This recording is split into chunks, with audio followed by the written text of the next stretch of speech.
Fala aí, galera.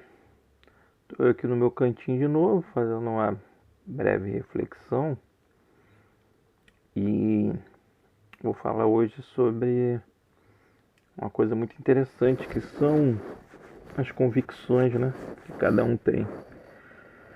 Cada pessoa tem a sua convicção, seja ela filosófica, política, religiosa.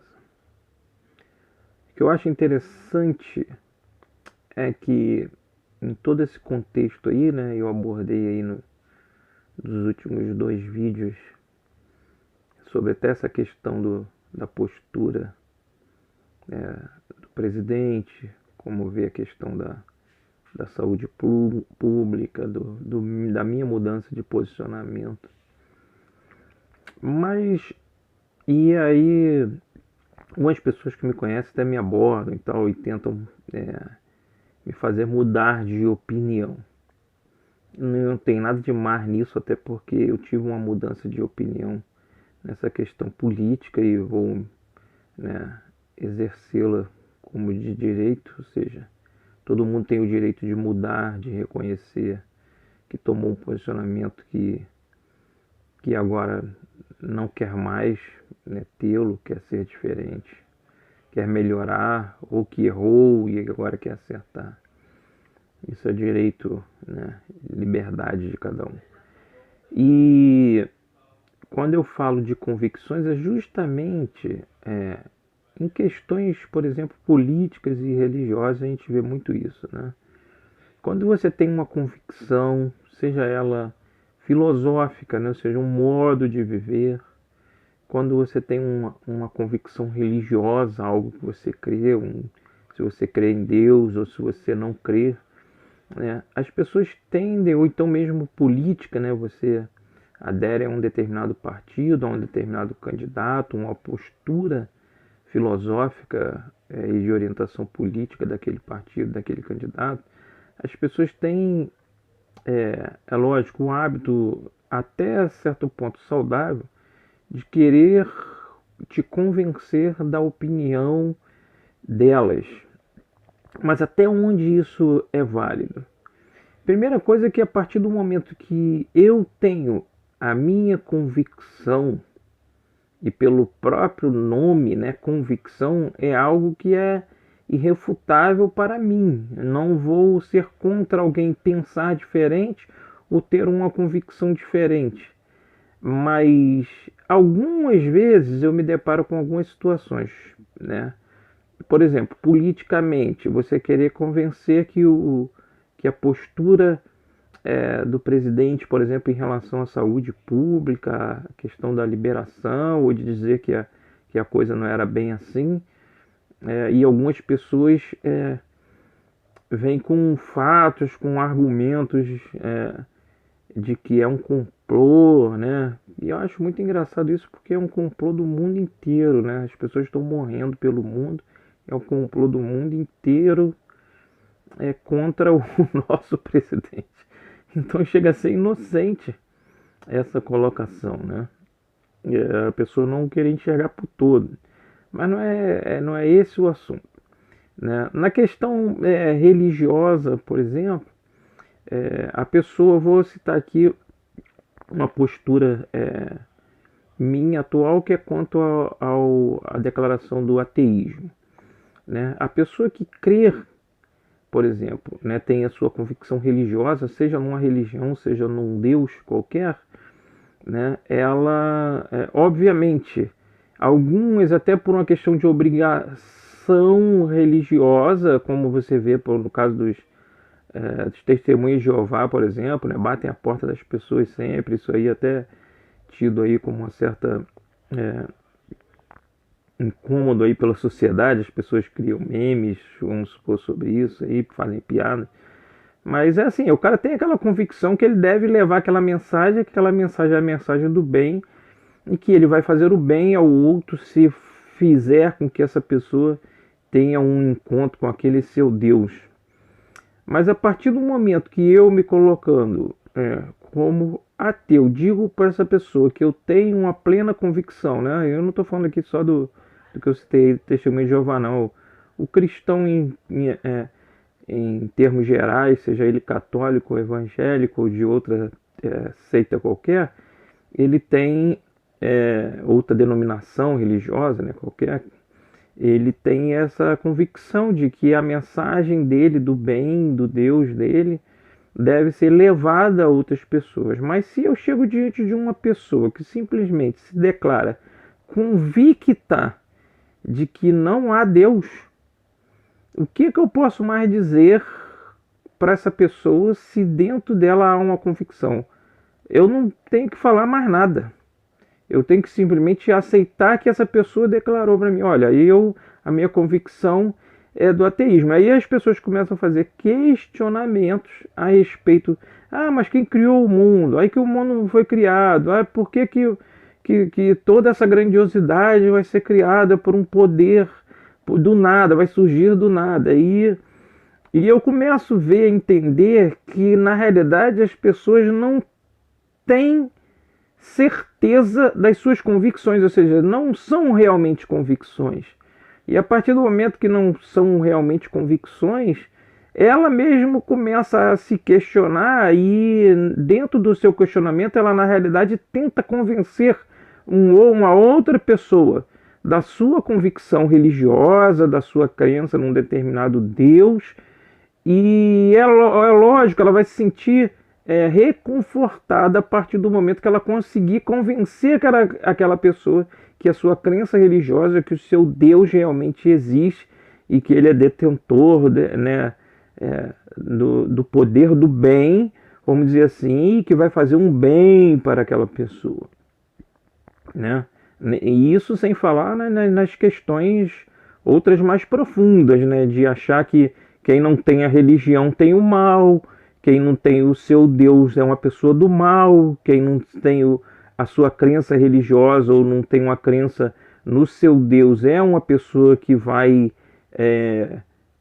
morrer e vai ser castigada no inferno, né? E que só aquela pessoa que tem aquele credo religioso que vai ser o bonzinho e que vai ser julgado de forma positiva e vai herdar assim uma bênção futura, eterna e divina num céu que a pessoa acredita que exista.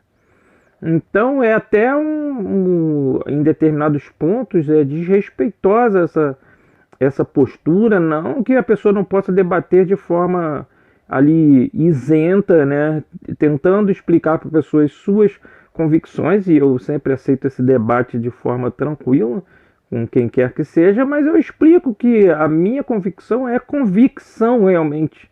Ela não é um achismo, ela não é não se apoia em dúvidas que eu tenha. Por exemplo, eu não fui perguntar para ninguém, né, por exemplo, sobre a existência ou inexistência de Deus, quando eu digo assim, que eu sou ateu e Deus não existe. Eu simplesmente me apoio nas minhas convicções, nas minhas conclusões, nas perguntas e respostas que eu mesmo fui buscar dentro de mim, dentro de toda a experiência de vida, dentro da minha cultura e dentro de toda a gama de informações que eu tenho acesso hoje, e em determinado momento da vida, o posicionamento foi, pronto, eu encontrei todas as minhas respostas.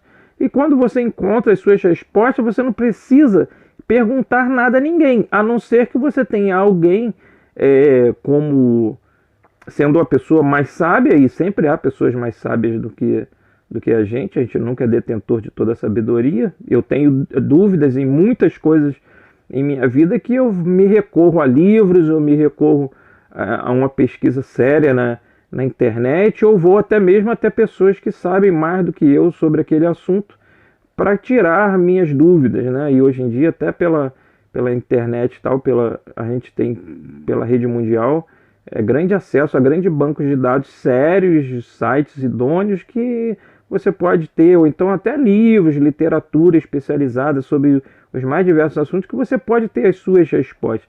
Mas uma vez que você, procurando as suas respostas, você as tem e fica convictos que elas são as respostas que você realmente procurava e elas fazem coerência dentro de você, dentro daquilo que você pensa, realmente as coisas, vamos dizer, se encaixam, e a partir daquele momento você tem uma verdadeira convicção do que você sabe, do que você pensa, e do papel daquele conhecimento dentro da sua vida.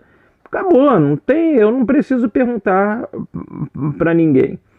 Algumas pessoas, obviamente, por questão de curiosidade, querem saber por que você pensa assim, ou então jogam a crença dela, a suposta convicção que ela tem sobre a verdade, querendo te convencer a mudar a sua opinião sobre a verdade. E isso aí não é algo, vamos dizer assim, muito bom, e que não vai levar a nada, porque uma vez que um convicto tenta convencer outro de outra convicção, que ele está certo ou que está errado, você não está respeitando a convicção alheia. Então, por isso que eu respeito muito a opinião, a convicção, seja ela religiosa, filosófica, política, de outras pessoas, mas eu tenho as minhas, e com quem quiser compartilhar comigo a sua ideia, a sua convicção, eu vou ouvir plenamente e vou conseguir, com certeza, porque eu não tenho dúvida das minhas convicções, sejam elas religiosas, que religião eu não tenho e nem sigo a nenhum Deus nesse momento na minha vida, e nem tenho necessidade de seguir, porque a partir do momento que eu me declaro adepto ao ateísmo, né, e eu nem considero adepto ao ateísmo, é a minha filosofia de vida atual. Eu sei muito bem do que eu sou, para onde eu vou, de onde eu vim, e não preciso de perguntar a ninguém sobre isso. Eu não tenho dúvidas nenhuma dentro de mim para que eu tenha que ir a alguém que eu julgue saber mais do que eu para obter respostas.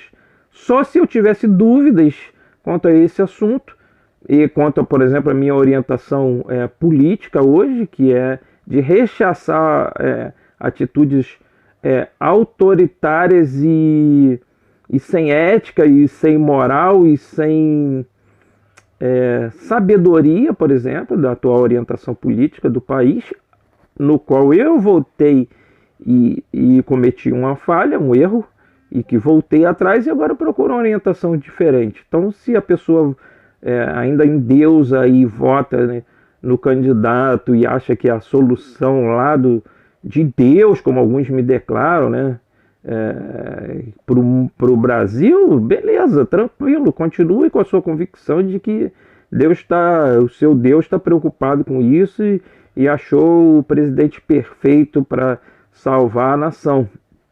Como esse aspecto da divindade não faz parte dos pressupostos que eu coloco para escolher um candidato, eu vou escolhê-lo pela ética, pela moral, pela inteligência, pela boa condução política e econômica do país, e agora especialmente pela condução da direção da saúde pública do país, que foi totalmente incoerente, antiética, contra os ditames, vamos dizer assim, os preceitos da ciência, da Organização Mundial de Saúde, e resolvi mudar e pronto, está mudado. Estou convicto em relação a isso. Assim como na questão religiosa também, as pessoas têm suas dúvidas, na realidade não têm certeza das suas crenças, nem do que ela realmente sabe ou crê, e aí às vezes querem te convencer de que você não tem realmente convicção a respeito daquilo, né? Lógico que isso aí é um número até pequeno de pessoas que chegam a esse ponto, mas algumas chegam a esse ponto. Então, respeite a opinião, respeite a convicção, respeite a orientação política, religiosa, sexual das pessoas, porque o respeito está acima de tudo, né? O você saber entender que as pessoas são diferentes e pensam diferentes e têm opiniões e convicções diferentes é o que está, pelo menos para mim, acima de qualquer direito, ou seja, o respeito às diferenças. Você saber que você é um ser independente, que pode pensar diferente desde que o seu pensar diferente não te leve a ações que ofendam, que diminua a dignidade do ser humano ou que venha a querer diminuir a outra pessoa ou o pensamento dessa outra pessoa no que diz respeito à integridade dela física, moral, emocional. Ou seja, você preservando a pessoa, né, fisicamente, moralmente, emocionalmente, não querendo denegrir nenhum desses aspectos da vida de uma pessoa em detrimento da aceitação da sua opinião, você está agindo de forma correta. E é essa forma que eu ajo, respeitando as diferenças, respeitando as opiniões, respeitando as religiões, né? Como eu falo para alguns amigos meus que são cristãos, não, mas eu vou continuar dizendo para você, para Deus te abençoar. Beleza, se você fala para Deus me abençoar, que o seu Deus me abençoe, que eu vou aceitar a sua bênção como um pensamento positivo sobre a minha vida, né? E vou desejar que você tenha saúde, paz, né? E uma vida boa com seus entes queridos, com seus amigos, respeitando também as diferenças e as opiniões das pessoas. Então fica aí, né? Já está se estendendo um pouquinho o vídeo, né? Essa reflexão sobre você ter suas convicções e respeitar as convicções das outras pessoas, porque nós somos diferentes, pensamos diferentes e em determinados pontos da vida, pelo motivo que cada um tem, que às vezes é íntimo e cabe a cada um respeitar isso, as pessoas mudam de opinião, as pessoas mudam de orientação política, as pessoas mudam às vezes ou se descobrem, né, na sua orientação sexual correta, e a gente não tem que criticar ninguém por nenhuma dessas mudanças de convicções, né? Simplesmente é respeitar o próximo, cuidar para que as pessoas sejam dignas e ser digno com as pessoas. É esse o pensamento. Um grande abraço.